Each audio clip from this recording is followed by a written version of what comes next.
నమస్తే అండి, welcome to VTV Telugu news. మాజీ ముఖ్యమంత్రి వైఎస్ జగన్మోహన్ రెడ్డికి తన సొంత నియోజకవర్గమైన పులివెందుల్లో రివర్స్ అయిందే. మరి ఈరోజు టీడీపీ నాయకులందరూ పులివెందుల్లో తమ నియోజకవర్గాన్ని అభివృద్ధి చేయాలని, మీరు అసెంబ్లీకి వెళ్ళి నియోజకవర్గ సమస్యలను పరిష్కరించాలని చెప్పి టీడీపీ నేతలంతా ఆందోళన చేపట్టారు. ఈ మేరకు గతంలో ఆర్టీసీ బస్టాండ్ పడగొట్టి ఏర్పాటు చేసిన సిటీ స్క్వేర్ మాల్కి 80 కోట్లు కూడా ఖర్చు పెట్టిన మీరు ఋషికొండ ప్యాలెస్కు 500 కోట్లు ఖర్చు పెట్టి ఎలా పూర్తి చేశారని చెప్పి వారు ప్రశ్నించారు. ఇందుకు సంబంధించిన మీడియా సమావేశం మనం విజువల్స్ను ప్రత్యక్షంగా చూద్దాం. వచ్చినటువంటి ఎలక్ట్రానిక్ మీడియా, ప్రింట్ మీడియా వాళ్లకు, మా తెలుగుదేశం పార్టీ కుటుంబ సభ్యులందరికీ పేరు పేరున నమస్కారము. ఇక్కడ ప్రెస్ మీట్ పెట్టడానికి ముఖ్యమైన కారణము, మన పులివెందుల ఎమ్మెల్యే అయినటువంటి ఎడుగూరి సందింటి జగన్మోహన్ రెడ్డి అయినటువంటి ఎమ్మెల్యే గారు గడిచిన కాలంలో కానీ, అంటే 2024 జూన్ 12వ తారీఖు కొత్త ప్రభుత్వం ఏర్పడితే ఆయన అందులో ఎమ్మెల్యేగా సభ్యుడు.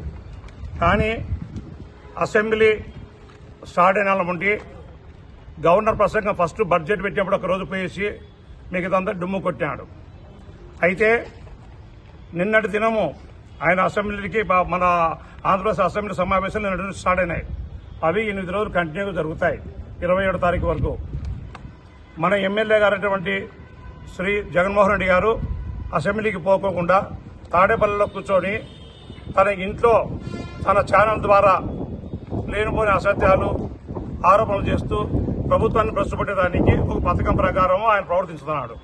కానీ మనం ఎమ్మెల్యేగా ఎన్నుకున్నటువంటి శ్రీ జగన్మోహన్ రెడ్డి గారు అసెంబ్లీకి పోలేదని, మనకున్న సమస్యలు యావత్ రాష్ట్ర ప్రజానీకాలకు తెలియజేసేదానికి, ఎందుకంటే యావత్ రాష్ట్రంలో ఒక అపోహ ఉంది, పులివెందుల ఎమ్మెల్యేగా గడిచిన ప్రభుత్వంలో ఎమ్మెల్యేగా ఎన్నుకోబడిన వ్యక్తి ముఖ్యమంత్రిగా ఉన్నాడు కాబట్టి నిధులన్నీ పూర్తిగా పులివెందులకి దారపోసాడని ఒక అపోహ ఉంది. కానీ ఇక్కడ జరిగింది చాలా విరుద్ధం, దానికి యాంటీ. అందుకంటే ఆ అపోహం తొలగించడానికి, యావత్ రాష్ట్ర ప్రజానీకానికి తెలియజేసేదానికి నిన్నటి దినం జగనన్న కాలనీ సందర్శించడం మా ఇన్ఛార్జి వర్యులైనటువంటి బీటెక్ రవి గారి ద్వారా. ఈ రోజు ఆయన అందుబాటులో లేడు కాబట్టి ఆయన మమ్మల్ని అందరినీ పంపించి మీరు డైలీ ఈ ప్రోగ్రాం చేయడం చెప్పినాడు. కాబట్టి ఆయన ఆదేశాల మేరకు, పార్టీ ఆదేశాల మేరకు మేము ఇక్కడికి వచ్చినాము. ఇది వచ్చేసి మనకు ఆర్టీసీ బస్టాండ్, అందరికీ నడిపొడ్డున్నటువంటి ఆర్టీసీ బస్టాండ్. 35 ఏళ్లు ఇది ఏకఛత్రపతంగా అందరికీ అందుబాటులో, నైట్ టైం దిగినా కూడా ఎవరైనా ఇళ్లకు పోయేదానికి ఎలాంటి ఇబ్బంది లేకుండా ఉన్నటువంటి బస్టాండ్ను భాగంగా 15-20 ఏళ్లు కాలం ఉండే బస్టాండ్ పడగొట్టి సిటీ మాల్ అనే ఒక పేరు పెట్టి దీనిని ఆర్టీసీ వారి ద్వారా మున్సిపాలిటీకి స్థలాన్ని రాపిచేసి, మున్సిపాలిటీ వాళ్ళు మేము చేయలేమంటే దీని ఆథరైజ్ పర్సన్ వచ్చేసి ఆర్ఎండ్బి వాళ్ళు టేకప్ చేసి వాళ్ళు దీని కన్స్ట్రక్షన్ ఆథరైజ్ వాళ్ళే. నీకు ఈ సంస్థ వచ్చేసి కేపీసీ కన్స్ట్రక్షన్ వాళ్ళు తీసుకున్నారు. దీని ప్రాజెక్టు వ్యయం 87 కోట్ల 60 లక్షల రూపాయలు దీని వ్యయము. ఇది 87 కోట్ల 60 లక్షల రూపాయలు 2022లో ఆ కంపెనీకి ఈ స్థలము అప్పగించడమైంది.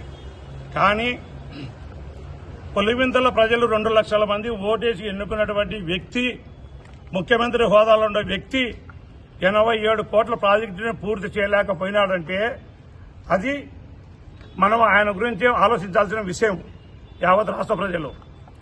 ఇందులో 2023లో విశాఖపట్నంలో తన ఉండేదానికి అధికార నివాస భవనం, నేను 30 ఏళ్లు ఉంటా కాబట్టి అధికార నివాస భవనము 500 కోట్లతో ఒక సంవత్సరంలో పూర్తి చేసుకున్నాడు. అంటే ఆయన విలాసాలకేమో 500 కోట్ల ప్రాజెక్టు 1 ఇయర్లో కంప్లీట్ అయింది. పులివెందుల ప్రజల కోసము, పులివెందుల ప్రజలతో 78 కంటిన్యూ ఉన్నటువంటి ఈ వైఎస్ కుటుంబీకులు మాత్రం పులివెందుల ప్రజల కోసం 78 కోట్లు ఖర్చు చేయలేక దీన్ని నిలబెట్టారు. దీని మొత్తం పూర్వపరాలు ఏమంటే ఈ ప్రాజెక్టు వ్యయము 78 కోట్ల 60 లక్షలు. ఇప్పటికి అతనికి 33 కోట్ల చిల్లర వర్క్ అయిపోయింది. దాంట్లో 27 కోట్ల చిల్లర బిల్లు అతను డబ్బులు వచ్చేసినాయి కాంట్రాక్టర్కు, కేసీపీ వాళ్లకు. ఇంకా 8 కోట్ల చిల్లర బిల్లు రావాలా అంటే 30-35% కంప్లీట్ అయింది, ఇంకా 65% కంప్లీట్ కాలే. ఈ విషయాలను మేము అయ్యా ఇవన్నీ పెండింగ్లు ఉన్నాయి, నీకు రోజు ఒకటి అసెంబ్లీ తిరిగే రోజు ఒకటి మీకు పంపిస్తాము, మీరు దయచేసి మా బాధలు అర్థం చేసుకోండి. ఈ ప్రజలు నిన్ను ఎన్నుకున్నారు, నువ్వు ఎమ్మెల్యే అవుతావని ఎన్నుకున్నారు, నువ్వు ముఖ్యమంత్రి అవుతావా, నువ్వు ప్రతిపక్షం అవుతావా అనేది పులివెందుల ప్రజలకు ఓటర్లకు సంబంధం లేదు.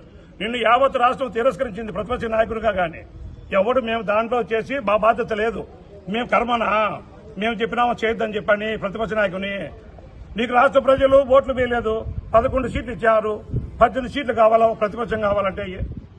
అందుకు కాబట్టి దయచేసి ఇప్పటికే నడుగా మన ఎమ్మెల్యే గారు రేపటి రోజునడుగా అసెంబ్లీకి పోయి ఈ పులివెందుల ప్రజలలో నీ హయాంలో మొదలుపెట్టినటువంటి అసంపూర్తిగా ఉన్నటువంటి అన్ని పనులు నువ్వు ప్రభుత్వాన్ని రిక్వెస్ట్ చేస్తే ప్రభుత్వం సహకరించుతుందని మేము ఆశిస్తాను.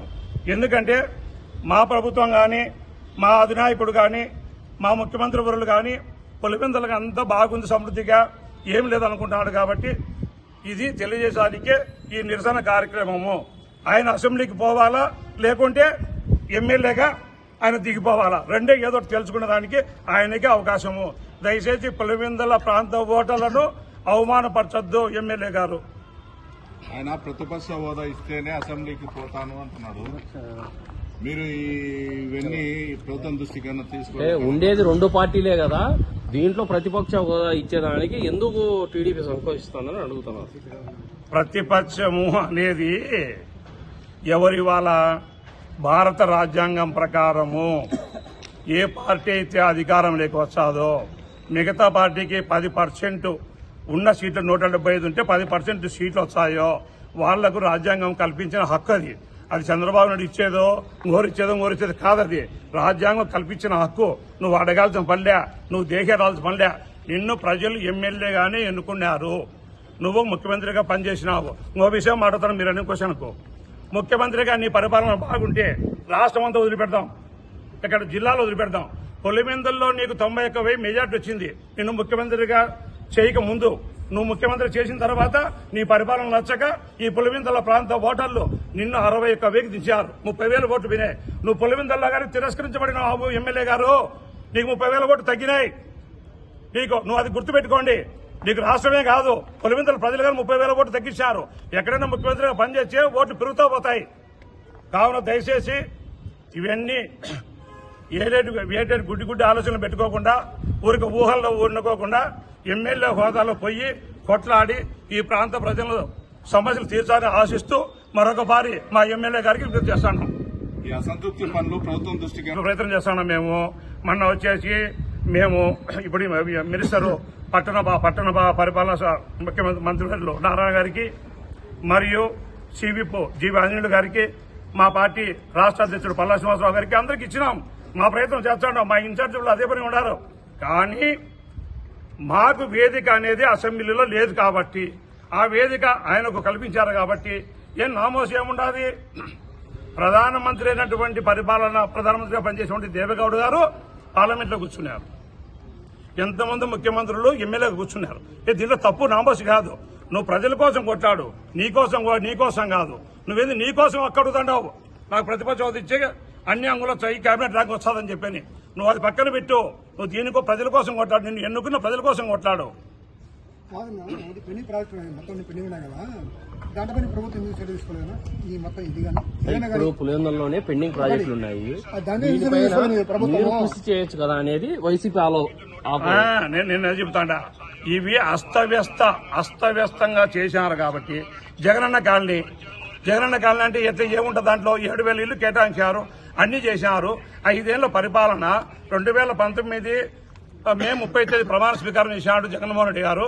చేసిన తర్వాత 2019 డిసెంబర్ అంటే పులివెందులలో పాడ వచ్చింది. 2020 స్టార్ట్ అయినాయి. 4 ఏళ్లు పరం చేయలేక ఆయన ఏంటంటే లేదా పెట్టి లాజిక్లు పెట్టుకుని పెండింగ్లు పెట్టుకుని మా మీద పడిపడితే ఏడ్చేవచ్చది.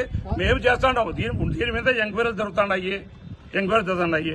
ఇక్కడ మనం ముందుకు పోతే కానీ తొప్పకాడ రోడ్డు, అది ఒక్క రోడ్డు సింగల్ ఇచ్చే లోకల్ లీడర్లకు ఇవ్వాల్సి వస్తుందని చెప్పి ప్యాకేజీలు వదిలినారు. 1,000 కోట్లు 12,000 కోట్లు వదిలి 20 వర్కులు 10 వర్కులు చేశారు. ఇవి లోకల్ లీడర్లకు ఇచ్చింటే వాళ్ళు అయిపు చేసింది కదా, ఎవరు వాళ్ళకిచ్చే కమిషన్లు అడగలేరు. అందుకు కాబట్టి దేశ పెద్ద వర్కులు అయితే ఏదో జరిగే లోపల జరిగిపోతాయి. కావున ఇవన్నీ చాలా ఉన్నాయి, నిశ్చితంగా పరిశీలించుతున్నాము. మాకు టైంగా వచ్చేసి ఇప్పటికి టైం అయింది 1 సంవత్సరం 3 నెలల యువతడికి 7 రోజులైంది టైం. ఇంకా టైం ఉంది. మేము అదే పనిగా ఉన్నాము. మేము ఖర్చున గవర్నమెంట్లో కానీ రాజశేఖర్ సార్ పెండింగ్ పెడితే హాకీ స్టేడియం పూర్తి చేసినాం. మేమే చేయకుండా పలే. అందుకని ఇవి కానీ చేసేదానికి కంకణబద్దులే ఉన్నాము. మా ఇన్ఛార్జ్ ఎవరు నిత్యాదే పని ఉన్నారు. నేనేమంటానంటే వేదిక మాకు లేదు కాబట్టి, ఆయన ఎమ్మెల్యేకి ఎన్నుకున్నారు కాబట్టి ఆయన ప్రజల తరఫున కొట్టాడల్లా. ఆయన నాకు పదవి ఇచ్చండి క్యాబినెట్, ప్రతిపక్ష హోదా అంటే క్యాబినెట్ హోదానే.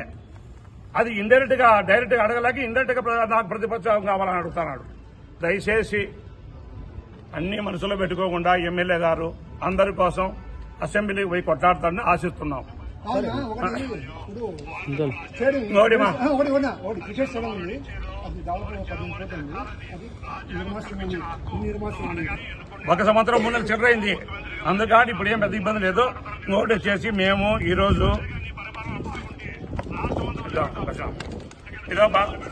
మా ఎమ్మెల్యే గారు అసెంబ్లీకి పోలేదు కాబట్టి మా వాయిస్ను స్పీకర్ గారు న్యాయస్థానాలలో ఎక్కడన్నా కానీ ఒక అన్యాయం జరిగితే అతను కోర్టుకు పోలేకపోతే న్యాయస్థానాలు సుమోటాగా తీసుకుంటాయి ఏది ఆ కేసును, ఏది పోలీసు చేత పలుపోళ్ళు అక్కడ చేకూరుతాయి. ఇక్కడ కానీ మేము బొరబెట్టుకునేవాడిగా మా ఎమ్మెల్యే గారు అసెంబ్లీకి పోలేదు కాబట్టి మేము మా ఈ ప్రభుత్వంలో ఉండే స్పీకర్ గారికి మీరు గారు సుమోటాగా తీసుకొని మా బాధలు 5 రాష్ట్రం దీంట్లో పెండింగ్ సమస్యలు, మా బాధలు అసెంబ్లీలో మీరు దాన్ని లేవనెత్తారని ఆశిస్తూ